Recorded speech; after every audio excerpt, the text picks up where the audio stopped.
don't get me wrong, Mrs. Davis. I like hedgehogs. But you have to have a balanced viewpoint. Either that hedgehog or us. And I believe our lives are worth a great deal more than that spiky little flea bag's. Yes, you did well to avoid killing it. Unfortunately, you came very close to slaughtering us both. I'm sure if that little hedgehog could have spoken, he'd have disapproved of us risking our lives. He probably had suicide on his mind anyway. He could have been waiting there for days, eyes shut, limbs braced, putting his little affairs in order, bravely awaiting that cross-ply kiss of death. And you have to go and disappoint the poor little basket by driving us into a barn. I know I'm shook up as well, Mrs. Davis, but I don't think smoking is a very good idea. Yes, it will take away the nasty smell of petrol, but put that match out. Mrs. Davis!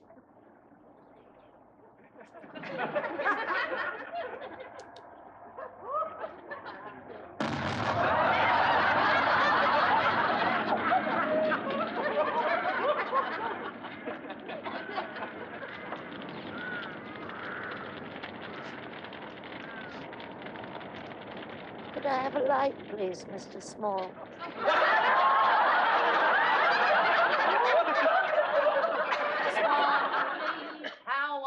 How I love you, my dear old Swanee. Climb upon my knees, sonny boy, though you're... Oh, come on, boss, it ain't that bad. Have a giggle. Say something anyway. Know the way to the Labour Exchange, do you? This, the Leicester Small School of Motoring, man. It's for you, Buana, the bank. Dracula himself. Hello, sir. Oh, yes, it's nice to talk to you again, sir. Yeah, that? Oh, that was my secretary. My ex-secretary. 15 minutes? Yes, of course, sir. No trouble at all, sir. Swine. Right, where's my interview suit? Where you left it last, hanging up on the floor. Hang on. Oh, that's marvellous, isn't it? My bank manager's going to be very impressed when I turn up dressed in this, isn't he? He'll fall over backwards to give me money. Oh, there we are, Mr. Small. There's a wad of money. Get yourself a new car. And there's another wad of money. Get yourself a new suit next time you're in Oxfam. You could at least hung it up. You've changed your mind all of a sudden. I seem to remember you saying your interview still ought to be crumpled and tatty. Taken me years, you said, to get it to that state of seediness. Look too smart, you said, and they think you don't need the money, you said. No, all right. Cut the memory act. I'll have to go in this. You better brush me down. Right. Have you seen my novel? Have I seen your novel what?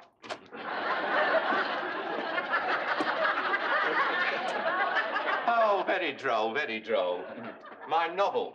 What's the title? Hasn't got a title, it's got a brown paper cover. I've just got to the interesting bit, too. Well, I need something to read. Knowing my bank manager, he'll keep me waiting for hours. Ah, here we are. Right, come on, then. You'll have to brush me down. Hello there. Oh, hot from the press. You don't buy this, do you? No, I'll get a free copy. I've got an arrangement with my paper boy. Page 3's missing. That's the arrangement. What does your paper boy want with pictures of semi-naked women? He's 14. Yeah, 14. He should be studying something more useful. When I was his age, I read all of Shakespeare, half of Milton, and the best part of Charles Dickens. What could he possibly get out of page 3? Great expectations? While you're at the bank, you better get the money to pay this. What's that, another final demand? File it under T for threat. This is from an important supplier of labour who threatens to resort to physical behaviour if it is not met by this afternoon. Oh, strong up, eh? And who might this laborious purveyor of muscle be? Me. 2 lots of wages you owe me. 2 lots? As much as that? That's disgusting, isn't it? Well, it's obviously bad bookkeeping. I shall have a word with my secretary. I am your secretary? Precisely. And you are responsible for paying the staff. In this case, you. How can I possibly afford a secretary who's so incompetent she can't make out a wage packet once a month? Oh, I can do that all right. That's easy. It's the last bit I find difficult. You know, filling it with those crinkly bits of printed paper. What do they call them? I had one once. Oh, yeah, banknotes. I can never seem to find any of them in the cash box. It's funny, that, isn't it? Oh, yes, it's hilarious. Oh, don't worry. I'll get a large bundle in from the bank. Mr. Davis, he should cop up. After all, it's his wife who got me in this mess in the first place. If I don't teach her to drive, he'll have to. Oh, yes, I don't see why I can't have the money. I can't see why I can't have the money. I mean, I haven't had a crash in 4 weeks. A whole month without so much as a dent. I've been very careful. You've been very selfish.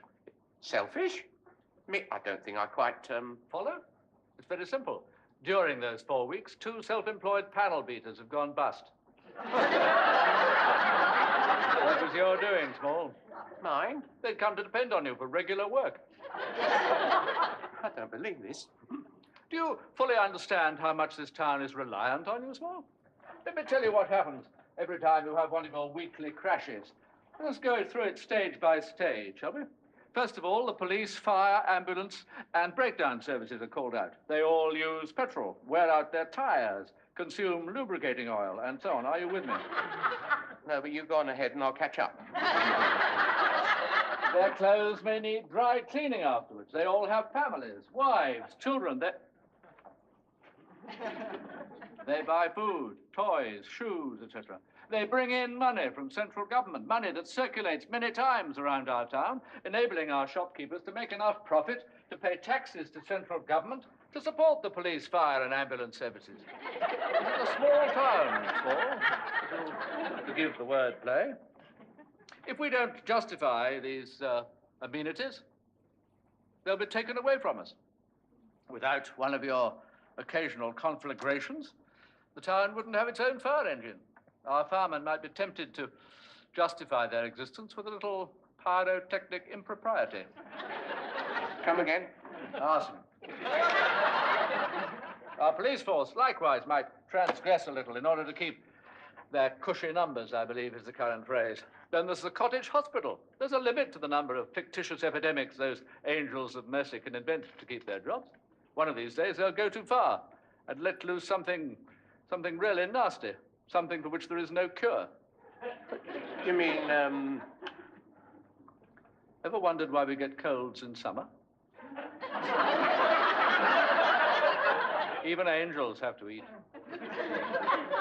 You make it sound like a conspiracy. Thank you. That's the word I've been searching for. A conspiracy. Good, good. A conspiracy with you as its central figure. Oh, yes, you are an essential cog in the gearbox of this town. If you go bust, to mix a handful of metaphors, you bring down the entire fabric. Are now dependent on you for their livings. Panel beaters, car salesmen, scrap metal merchants, traffic wardens, purveyors of patent medicines. Everybody, in fact. From the printers of get well soon cards to the manufacturers of 5-barred gates. Your fiscal demise would leave gaping holes in the yellow pages. Yours, Small, is the acceptable face of capitalism. So keep up the good work. Lead us all out of this recession. Oh, thank you very much, sir. 500? Yeah, but I've got wages and other expenses. I mean, that won't leave much for a car. You won't need much of a car. On past performance, it'll only need to last you a week. With your wife driving, will I last a week? That's what I ask myself. But I don't suppose that bothers you much, does it? Of course it does. You are a very valued customer. Valued at this moment at, well, anyway, a very valuable commodity. Me? You are what we in the trade call a tax loss. And no mean one at that. You see, there are many people who are prepared to pay a lot of money to ensure that they keep at a lower tax bracket. So many, in fact, that I've had no trouble in selling shares. Well, I mean, I can see that it's... Just a minute. What sort of shares? Shares in you, Mr. Small. You are now a limited company with 10,000 ordinary £1 shares, of which you own 100. Aren't you a lucky man? Let me see if I got this straight. You have sold me to your crooked cronies. I'll pretend I didn't hear that. In order to provide them with a tax loss. I shall see about this. You will need to see the chairman of the board. Right, who's that? Me.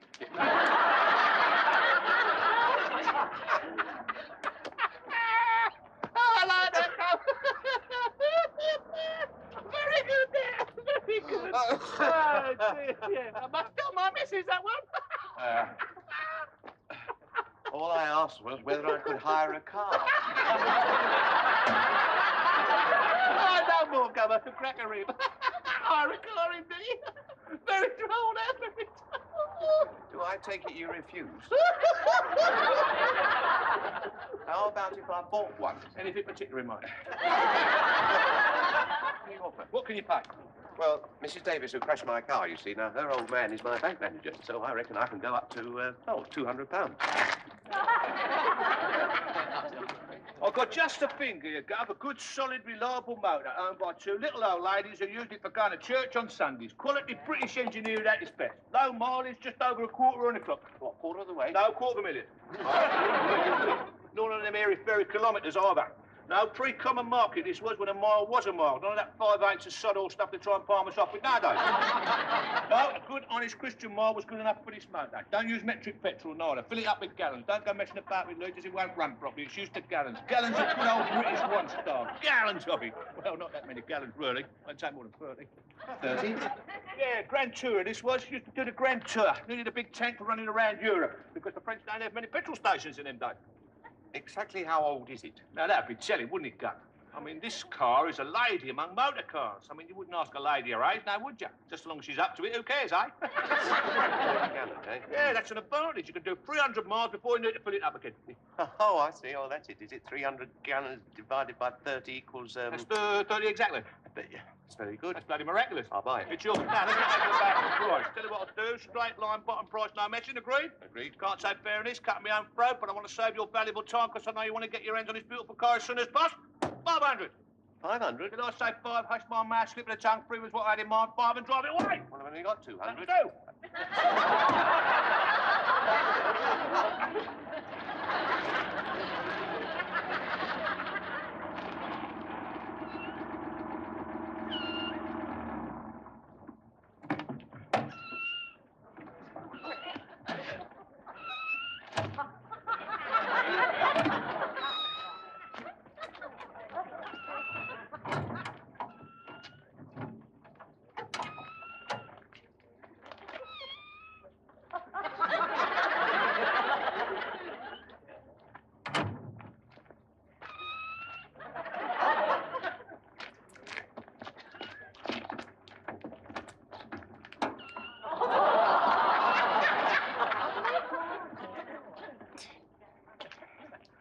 On your way.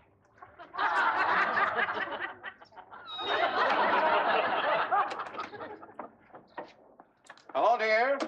It is I, your husband, Robert Redford. Yoo-hoo, Sally. Sally. Sally. You. What's this, the Marie Celeste? A note. Dear Lester, decided to end it all. Have sent the children to the orphanage and strangled the cat. P.S. Your dinner is in the dog. Sally. P.P.S. Joking, really. We do not have a dog. Gone to the shops, back in a minute. P.P.P.P.S. Please take the chicken out of the oven when done. Done means brown, not black. Right.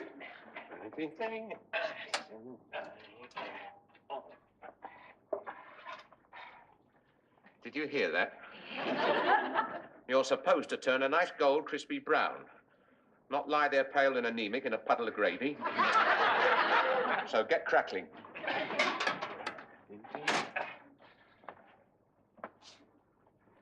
That should cook your goose. 4 P's and an S. Ask Bert for an extra pint. Do not underline, quarrel underlined with him. Exclamation mark. Your ever-loving and adoring wife, Thingy. Also, please leave money for housekeeping. Housekeeping? It's an interesting new subject. Ah, yes, it's obviously evening classes. Practical housekeeping every Thursday, 7:30, bring your own socks. Oh, perhaps it's Jose keeping. Ah, that's it. She's got herself a Latin lover. Okay. I'm falling over, falling over, I'm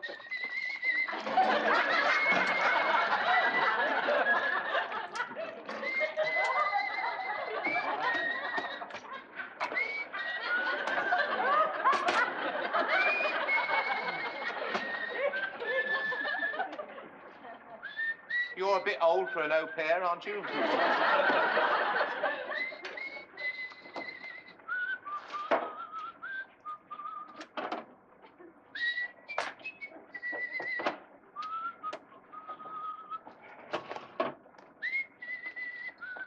Do help yourself to my tea bags. Bert.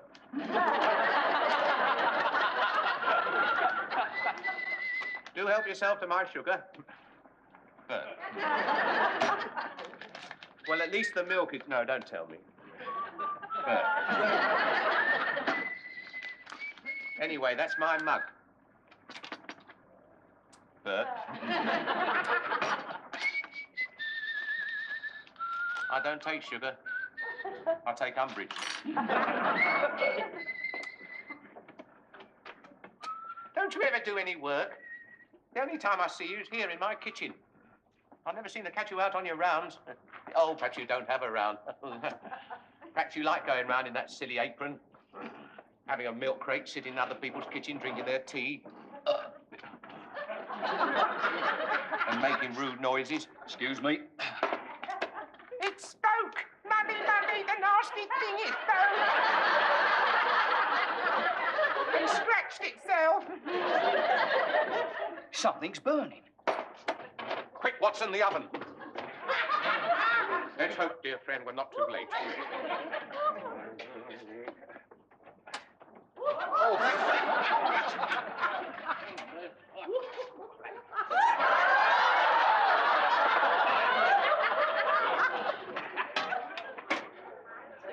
Burnt to a cinder. Watson, I suspect foul play. Notice the gravy stains here, here, and here. This poor creature has received a severe basting. Who could have performed such a dastardly crime? And what's more to the point, what's she going to say when she comes back from the shops? Lester! Hello, darling. What do you call this? Yes, we were going to find out. We were holding a court of inquest. Watson and I have come to the conclusion that this, in a previous experience, was a chicken. It's your dinner. Objection, Your Honor. Putting food into the witness's mouth. Or rather, it was your dinner. You know, I can't trust you to do a simple thing, can I? Did you read the note I left? I bet you didn't. Exhibit A, Your Honor. A suicide note. Exhibit B, the murder weapon, as used by the accused. Who abused? To batter her husband to death And or... not the face, not the face. For failing to carry out a simple chore, also used to extort money for housekeeping. Housekeeping? Is that what it was? I thought for a moment you developed a sock fetish.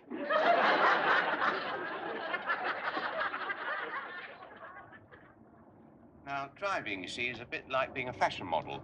You have to be in the right gear. Now, this steep hill, for instance, you need to be what we in the trade call low gear. What gear are you in? I'm third gear. Right. Well, change down to second. Sorry, Mr. Small. I said a fashion model, not a stripper. I'm going a bit too fast, so we'll touch the brakes. The brake, the middle pedal. Yeah, I'm trying to. The one next to the clutch. I'm trying to. Well, touch it. Useless. What? The brakes have gone. Gone? Well, if they're gone, there's no point in looking for them, is there? It's all right, it's all right.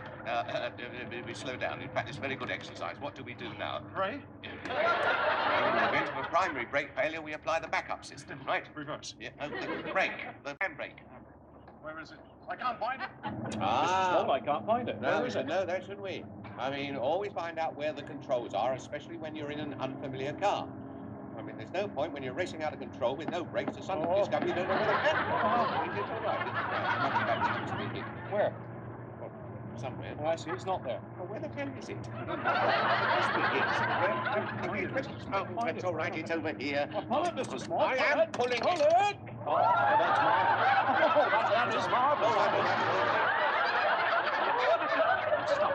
Oh, Mr. Small, what are we going to do? Mr. Small, what are we going to do? Repeat after me. The Lord is my shepherd. The Lord is my shepherd. I shall not want. He maketh me to lie down in green. He maketh me to lie down in green. Oh! Pastures.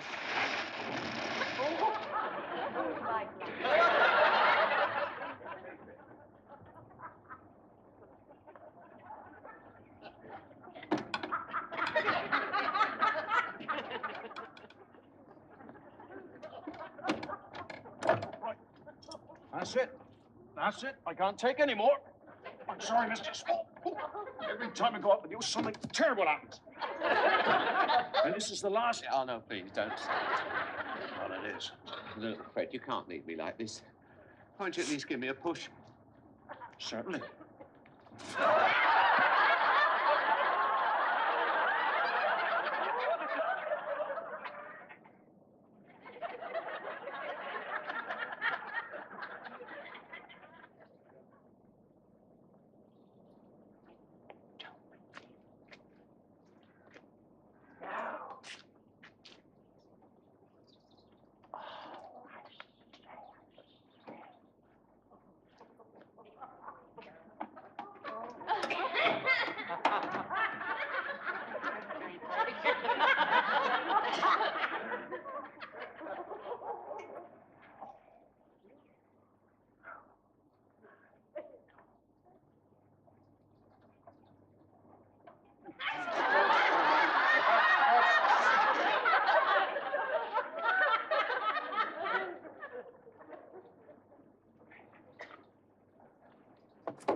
Oh, I say.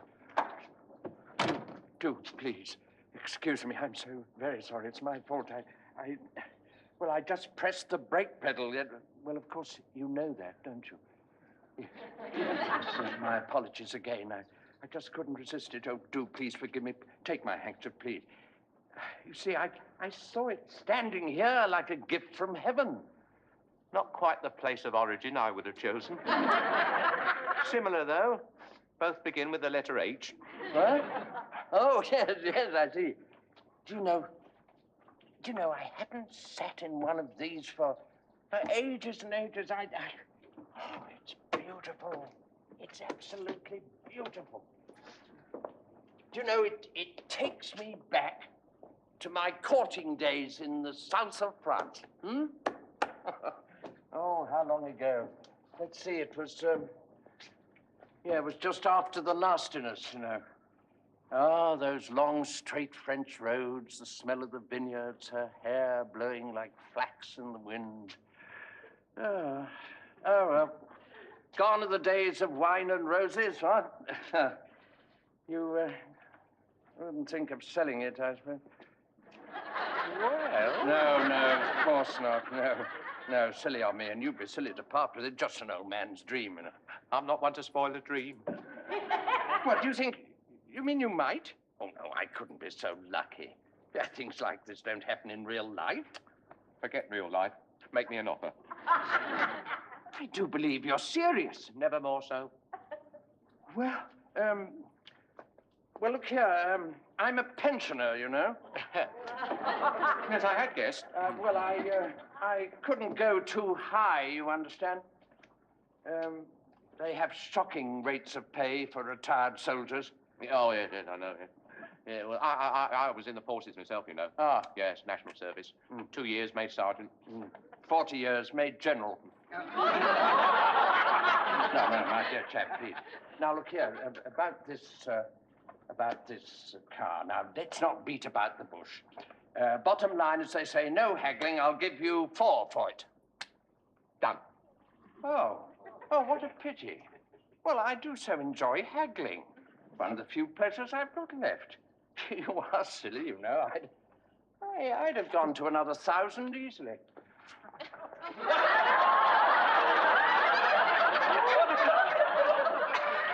Another what? 1,000. I'd have given you 5,000 if you'd pushed. Still, too late now. We've agreed. No, I can't do it. I must learn to keep my big mouth shut. All right.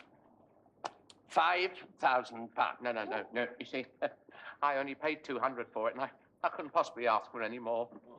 You are a silly man, aren't you? Now, look here. This is my final offer, 5,100. No, it's all right. 5,200, No. Take it or leave it. No, don't keep going on. I'm quite satisfied with the price. Well, I'm not. 5,300. 5,350. Listen, you don't understand. I only want 200 for it. Well, you don't understand. You are depriving me of my pleasure in haggling. I shall continue haggling for as long as I please. No rules about how I must haggle? 5,400. I don't believe this. 5,450. It's all right. Right. Good. Great. Marvellous. Done. Ah, thank you very much. Thank you. Oh, that was a most enjoyable piece of bargaining. I thought you said you were a pensioner. Yes, I am. Look here, I've been guilty of a slight deception, I'm afraid. Actually, I'm rolling in the stuff, as they say. Do you know Dorchester? The town or the hotel? The town. Yes, I have heard of it. Well, it's mine. Most of it, anyway. I see. So you're not short of a penny or two? Oh, well, you could say that, I suppose. Trouble is, I've nobody to leave it to. Nobody I like, anyway. I've no wife, no children, no one. Do with it as I please. Problem is how to get rid of the wretched stuff. It's never been a problem with me. To get back to the car, you see, now there is a problem, you see. I need a car for work. So if I sell you this one, I'm going to need another. But that isn't any problem. I've got an old runabout you can borrow for a few days. I don't really need it. I don't take exercise, you see. No, I'll gladly loan it to you. Yes, I know. Yeah. All right, Mrs. Davis. Look, now, slow down, Mrs. Davis. How many times do I have to tell you there may be something coming around the bend? Oh, that's why you're weaving from side to side, is it? To give the pedestrians a 50-50 chance.